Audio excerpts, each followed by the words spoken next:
Hello and welcome back to Think Rugby podcast with myself, Zav Kelly, and my partner in crime, Andy Moe. How you doing, Andy? Not too bad. Yourself? I'm fantastic. In terms of my predictions, I'm not too great, but I'm doing not too bad. I enjoyed the rugby at the weekend, also, even though I was completely dead wrong with my predictions, but that's all I'm going to say for now before we move on into the episode. Okay, so, right, what we're covering this week? Well, the Rugby Championship, the most current round. We said at the very start we thought it was going to be a very tight championship. Holy shit. I didn't expect there to be 2 points between top place and bottom place, and that's absolutely incredible, given that the bottom, the fourth in the championship, just beat the team who's first in the championship. I think is really kind of brewing into something that we didn't quite expect, or anyone really quite expected. I think by this stage, there's always one team that's kind of clear cut and kind of pulling away, but literally 2 points marks separates every single team in the Rugby Championship. Yeah, so I'll quickly go into the games just now, and then we'll go on to the table and compare last week's to this week's, and what does that mean moving forward into the final kind of rounds in a couple of weeks' time. Let's start with the Australia game was first, 5 a.m. in the morning, nice and early in British time, obviously a bit later in Australia. Again, something game. What is it with Australia and Argentina just taking it right down to the wire again? Full-time score, Australia 26, Pumas 28. Argentina got the revenge on Australia. Andy, what's your initial thoughts? I got to be honest. When I seen the full-time score, I was like, close encounter. I wasn't mentally, didn't get up at 5 in the morning. We'll get into what happened later on that morning. But no, I initially thought, wow, what a close game, and then I watched the highlights and read a few match reports, and I was like, this was not close at all. I don't know about you. It's really deceiving because Australia scored, a considerable amount more tries than Argentina. Argentina were just the one, correct me if I'm wrong, just from Montoya, the one try. But a guy with an absolute rocket of a boot in Carreras, who just came back into the team, and their absolute saviour on Saturday. That was honestly, you've got to question Australia and how they managed to concede so many kickable penalties. You're always taught, if you've got to concede a penalty, cynically, don't make it kickable. Obviously never listen, because the amount of penalties Carreras kicked. So have you got a number to hand, Andy? I know it was at least 5, if not 6. Well, I read on one report that it was 7 that Carreras kicked, and Australia conceded 14 throughout the whole game. It's so unlike Joe Schmidt. I can't believe they conceded 14 penalties, 7 of which they got the boot for. No pun intended. As soon as you concede double figures in penalties, you're kind of up shit creek, because that's a lot of ground, a lot of potential points to be given away throughout the game, as shown there. 14 penalties, that's criminal. That's absolutely ridiculous. Fair play to Carreras coming back into the fold and really stepping up. He's a quality fly half, and it's just what Argentina's missing. Is that bit of experience. He's still not ancient, but he's got lots of experience under his belt in different leagues, but also that kind of flair that Argentinians show, but also the kind of temperament and the composure to step up in the big stage and boot all those kicks, those penalty kicks, and convert them as well. Pretty impressive. What about the try itself, Andy? On Montoya's try? Yeah, Montoya's try, it was Australia were kicking to touch for a line out, and Montoya, he chased it down. This is a grey area for me. I don't know if it was legal or not. If anybody watching knows if it's legal or not, then please let us know down in the comments. But I've never seen that before. And fair play for a hooker to chase it down, then eventually score. I'm like, fair play. Yeah. But it's the thing, fine margins, no matter whether you're a prop, a hooker, a fullback, a winger. You've got to capitalise on things like that at the international stage, and he did, and he shows exactly why he is such a great inspirational leader, because he's got that kind of never say die attitude, and he doesn't stop, and he's relentless. Fair play to Montoya. I love him as a player. Sometimes he can be a bit kind of, well, I wouldn't like to say the word cheeky, I wouldn't like to use my French on YouTube either, but he can be a bit abrasive at times with verbally with some people, and it does kind of get it would get under my skin if I was playing against him. But he knows what he's doing. As I say, that's the kind of game experience you want in your team, leading from the front in Montoya. What I will say though is, I don't know what it is, but Australia's backs, I generally think they must have one of the best back lines in the world, because they always seem to be scoring absolute worldies of tries, no matter whether it's Suoli, whether it's Jorgensen, whether it's Peach in the wing, whether it's Tom Wright at fullback, or even Tate McDermott with his little sniping runs at scrum half.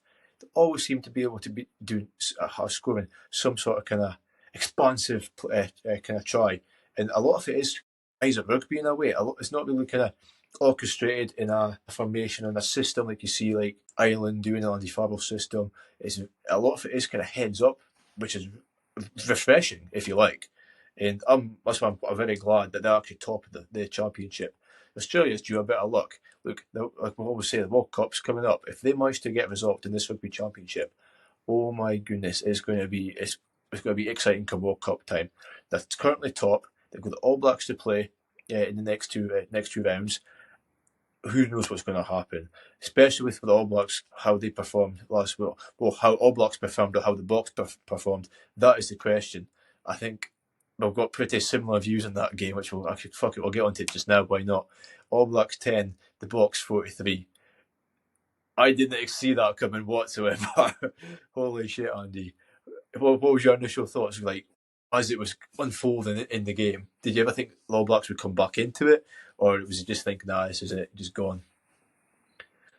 Well, as we alluded to earlier, there was a power cut I was at my girlfriend's parents' house, so I was up for that game. I was like, oh, the power's not on, so I actually had to phone my mum to get the Sky account password and everything, and I could watch the game on Sky Go. Then, rather fittingly, after I phoned her, fucking power came back on. Well, Andy, I've got to commend your commitment to the cause, because some people just wouldn't bother. I'm being honest. And to be fair, I bet you wish you never bothered. See, after the absolute shit show that All Blacks put on, in that, especially in that second half. What was the half-time score? 10 points to 3? Half-time score was 10 points to 7. 10-7, sorry, my apologies. 10-7, yeah. And I think the All Blacks had a very, very steady first half. It wasn't lackluster, but it was steady. I thought watching the first half that it was going to be like, as I said to you off camera, I thought it was going to be like, this is going to be even better than last weekend. Mm-hmm. This is going to be the best test match of 2025, but it ended up just being the Springboks' best performance of the year. I'll paint the picture. I was sitting there on my sofa, and every single try that the Springboks start to score, it just felt like a little bit of me just I don't even know how to explain it. There's a little kind of like, little kind of stab every single time into the heart. It's like, this can't be happening. Not with this All Black side that put on a hell of a show last week at Eden Park. And now maybe got a bit of complacency. Like Leo Carter in his debut, who played fantastic. He scored his try on debut. The All Blacks only try that game. I mean, fair play to him. It's like, what actually went on? Because on paper, the All Blacks are a very solid side, and I would go on to say on paper they had a better side in the Box. Well, I thought that they would be struggling to get the same amount of momentum this week as what they did last week. And I didn't think that it would be as big a gap as what it was. I thought that the Box came out with more fire, and they were they really capitalised on their own fortune. They came out so hard. The All Blacks didn't really know what to do, and they started giving away really cynical penalties, and the Springboks just made the most of it. The game was over by 60 minutes for me, and the defending in the last 20 minutes for New Zealand, the All Blacks, completely unacceptable. It was on about Australia conceding 14 penalties against Argentina. That 2 last tries that the All Blacks conceded, they deserved the thrashing that they got in their capital at home, shipping 6 tries against the Springboks. They deserved the hell that they found. I'll ask the question then. Do you think Razor's job's in jeopardy? Razor's job is not going to be in jeopardy because, one, it's not football. We're not going to sack somebody after one poor result, but he will be under immense pressure not only to win this tournament, but as part of this longer term project to basically stop the Springboks from winning 3 World Cups in a row. Like, this is a long term project, and it's not like Eddie Jones was, oh yeah, it's a long term project or whatever with Australia. The All Blacks are still winning games. True. Whatever it is, they've got about a year to sort it out before the World Cup anyway. All Blacks. 2 years. 2 years to sort it out. I'm not going to edit that out. I'm going to keep that in. I'm just getting excited, man. 2 years to sort it out.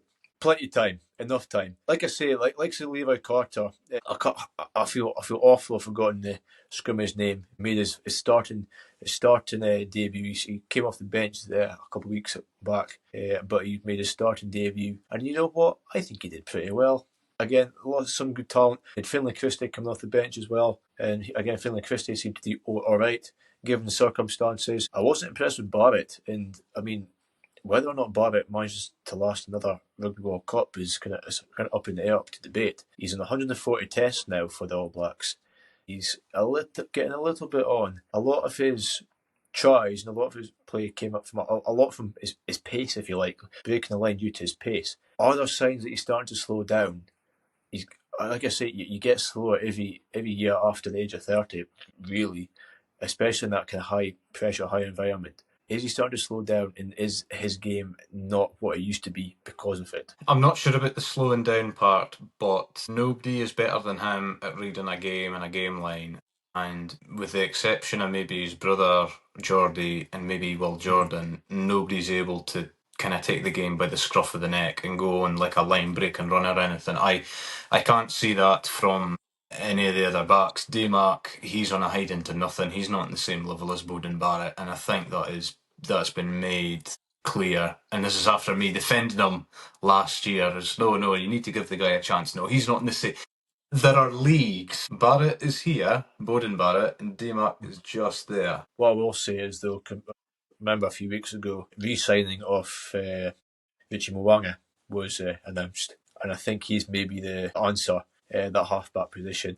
I honestly think Beauden Barrett's better at fullback. Being honest, he does a job at 10, does a very good job at 10, but I also think he's far better at fullback. Bit less pressure, a bit more space and whatnot. Richie Mwanga, when he was about, he was always selected, whether it was to get both in the team or whether it was because he was a better man. But if you play Barrett at 15, I would argue that he would need to use his sprint and pace more than if he was playing at fly half. You would absolutely. But that's the question I was asking. Has he slowed down? You think no? No, I said I was not sure. Oh, apologies, I thought you're not sure. I think it's just natural with age. You do slow down, but you can adapt your game. Like he'll adapt. He's again 140 caps for the All Blacks. Like there's nobody that's going to be able to read a game better than him, and that's why I was surprised he was so quiet at the weekend. I think that just shows how good the Springboks were. I guess you can also, I always say as well, like if your park's not up for it, again that has from a fly half perspective, because I've been fortunate enough to play many a game at fly half myself. If your park's not up for it and your park's not showing a bit of punch and power and making a little bit of yardage, again it makes it a hell of a lot harder to generate some sort of, not just magic, just kind of momentum in the back line when your forwards are just getting completely nullified and not really making much ground. So again, that maybe has a part to play in it. Maybe I'm being too harsh on Barrett, but this is what it's about. Let us know in the comments what you think. Do you think Barrett's past it? Do you think Barrett will go on and break appearance records? Will be there for another couple of years? Do you think he'll still be solidified in at 10 for a couple of years to come? Who knows? We'll have a bit of chat. What about the Springboks bench? You noticed they got a few injuries quite early on. I mean, Cobus Reinach went off an HIA and came back on. Was it Moody? No, it was Moody. Pretty sure Moody had to go off injured. I'm convinced it was Moody because Esther Hazen came on, and that meant that Darby Willemse had to go to fullback because he started at 12. Which, by the way, Darby Willemse, man in the match, fully deserved. He's got a try, meters made. He was playing at 12 and then had to slide into 15. To do that at any level, never mind international level, just shows absolute levels. He can play 10, he can play 12, he can play 15. That is incredible. Probably in the wing as well. Let's just give benefit of the doubt on the wing as well. That is a sign of a world-class player. It's really, I'm really kind of happy that Rasmus Rasmus has managed to find a way to get Willemse into the team, given all the other kind of quality talent they've got. It was Farsi that got injured. That's what it was. Farsi. That's why he had to go back to fullback. But that's what I mean. When you've got a player like that can just chop and change and not even think twice, and literally not even break stride. Honestly, it adds so much value to your game. So Damian Willemse, congratulations on that man of the match performance. It really was one indeed. But even in the forwards, Lexus Steinman came on early, Grant Williams was on and off. I really thought that would have had a negative impact in the box, seeing how they're a bigger sort of side. Same with Esterhazen. But my logic behind that, my theory behind that is, well, it's quite simple. They were on the pitch for longer. The All Blacks subs were on the pitch for less, meaning when they came on, they were fresher. Given that the box subs had already been on for, say, 10, 20, 25 minutes. I thought it was going to have a negative impact just due to tiredness. But maybe it had a positive impact because they were already in the flow of the game and they're already into their stride. And again, I mean, maybe their fitness is just absolutely unreal, even for being big blokes. But I generally thought it would have a negative impact. And again, as the score showed, 10 points to 43, I couldn't have been any more wrong. Well, there maybe is an element to that, Zav, but you never know. They're absolutely fucked, and they need this week off just to try and recuperate a lot of the lost energy and everything. Like, there will have to be some payment, for lack of a better word, for all the effort that's been exerted. You never know. It could be the whole Rasse Erasmus. I would probably say he has given them a right boot up the arse, and as I said earlier, it was really clear that the Springboks wanted it more in that second half, and the fact that New Zealand were narrowly in the lead 10-7, I think that was just fuel to the fire. He was just like, right, I said to you this week, we're going to be winning this game. Get out there and get on with it. Yeah, kick on. Yeah, no, fair. What does that mean, though? What does it leave us? Well, it leaves us with Australia in first with 11 points. You get the Box second with 10, same with the All Blacks in third with 10, and Pumas with 9. So, like I say, very close. Points difference, though. The Box have the most with plus 18, then it's Australia with plus 10. Here's the kind of curveball. Pumas with minus 13 and the All Blacks with minus 15. And this is going to be huge come the end of the championship. I'm not going to do a predictions today, but Australia and All Blacks play each other in Bledisloe to end, which will be absolutely enthralling itself. With Australia with the momentum, okay, they lost, but they're top of the table. The way they're going just now, I honestly could see them winning at least once. And the way the All Blacks kind of showed up or didn't show up on Saturday, I can see Australia winning once, with the All Blacks losing, whether it's the first or second game. Probably They would need to improve in their discipline if they're to have any chance against the All Blacks. That's like they'll never get away. Okay, the All Blacks got pumped. The All Blacks will make mincemeat of them with that amount of penalties conceded. Absolutely, but you just never know. That's the thing. It's always about if. We'll see on the day. But then you've got the Box and the Pumas. They're playing each other, and again, is it going to be as Box 2 comfortable wins? I don't think so. I think you're on the same boat as me as well. I don't think it's as simple as that. On paper, it is, given the previous history between the two, like historically. But I think it's going to be a bit different. I think the Pumas will kick up and put up a fight. They're in a very good position just now, and they could get something from this championship. But I'm not going to predict just now. It's too early to call. A lot of things can happen from now till 2 weeks' time. It's very good to see a very closely and fiercely competed championship. In other news, like I say, well done to Levi Carter on his debut. You had Scotland ladies, unfortunately, bow out of the Rugby World Cup, losing to England. I've not managed to catch as much of the women's as I would have liked, but it is what it is. I've got a very little bit of this game, but Scotland ladies lost 33 points to 3, if not it was more, which is woeful, but never mind. They got to the quarter-final against England. Then you've got England, France, who came back and beat Ireland, 18 points to 13. Yes, they came back and bit Ireland. Yes, I see what you did there.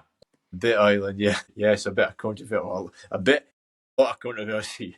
I said that again. But yeah, honestly, I could not believe my eyes when I seen that replay. I'm sorry, like, who even thinks... It wasn't like I was trying to properly, like as in, like, she's hungry. That's what kind of bite it was. It was unreal. Unreal. I mean, of course the camera's got a cut. Did she get cited at the time? I don't think she got caught, but she's definitely No, getting cited. she didn't get cited. There's 100% going to be retrospective action. I mean, as fun as it is, it's fucking not on to be She'll be biting banned. folk. That'll be her World Cup done plus extra. It'll be like a 10-game ban or something. It's Yeah, got to she'll be. be. I can't remember the woman's name. Well, I'll put in some screenshots or whatever here, but she won't be playing at that level again for about 6 months or whatever. Like that's. There was that to be fair, could even get. I wouldn't say banned for life. You got maybe do something a bit. Maybe if she took a chunk out of her arm, she'd be banned for life. So maybe it wasn't as bad as that. But it is. It's ridiculous. A World Cup quarter final.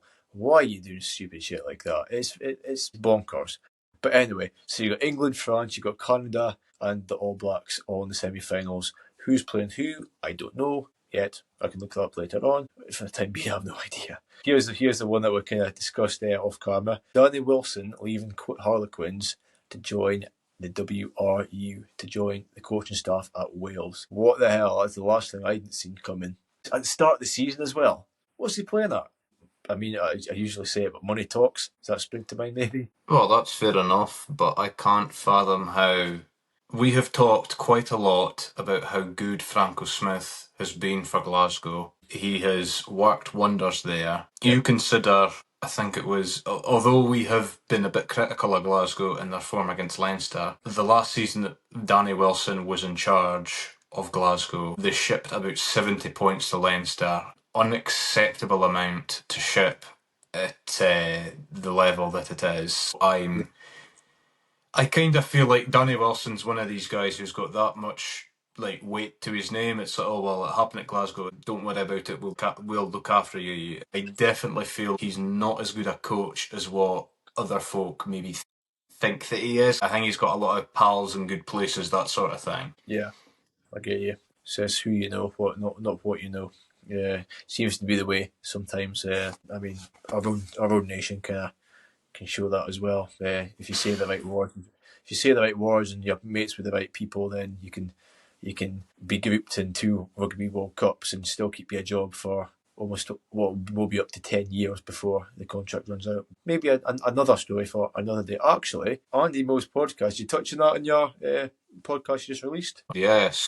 So for There those you that go. didn't see it, we had 2 videos uploaded this last week. We had our regular podcast and then my fair and measured response to the SRU giving Gregor Townsend a 2-year extension. Non-bias. I would say it was fair and measured. I thought so. I quite liked it. I quite enjoyed it. Leave a link down in the description for folk to click onto the podcast if you can.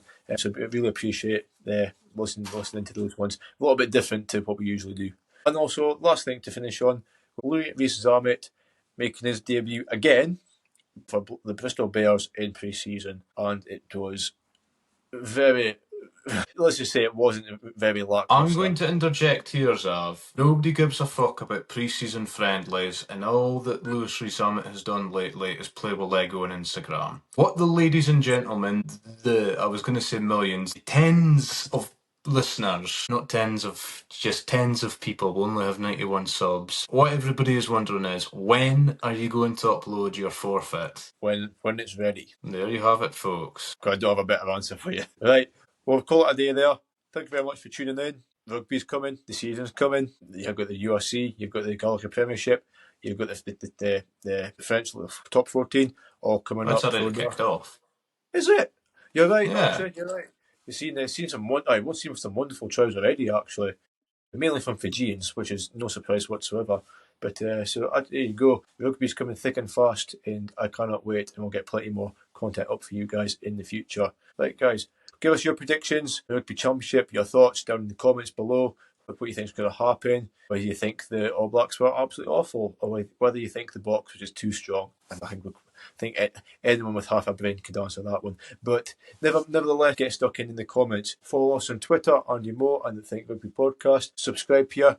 Please, let's try to reach 100 subs before October. It'll be an absolute pleasure if and absolute stoked if you guys could all do that for us. Reach 100 subs. I would be delighted with that. Be a very happy man, and so would Andy Moore as well.